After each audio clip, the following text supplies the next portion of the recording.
What's up guys? Welcome back to another tutorial, and today we are going to see how we can update our WordPress version.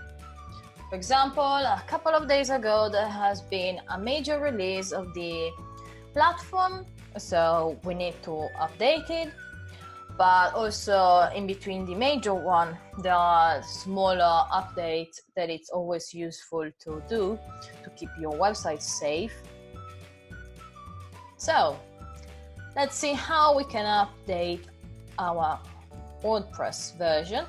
Once you're logged into your website, you can see the top bar where you can navigate to your dashboard, or if you want to be faster, you can press this button and it will show you all the updates available at the moment. So for example, it says I have to update a theme.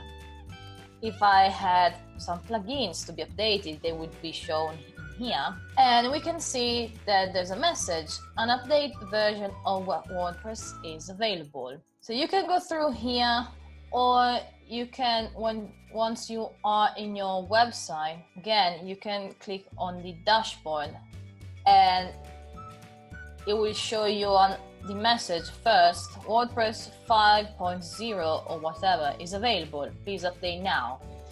But these are two ways you can update your website. You just have to choose which one is easier for you, and just click on update now, wait a few seconds to load, and you will see the screen that is what it's doing.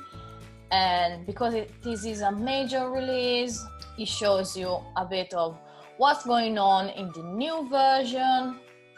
We know that we have the new text editor Gutenberg, what is included with WordPress 5.0. That's it. You can have a look how is the 5.0, or you can just skip to return to your dashboard, home, or other updates if you need to update anything else. So I hope this video has been useful. Please give a thumbs up if you'd like to see other tutorials, and let me know in the comment below if you have any question, and subscribe to the channel.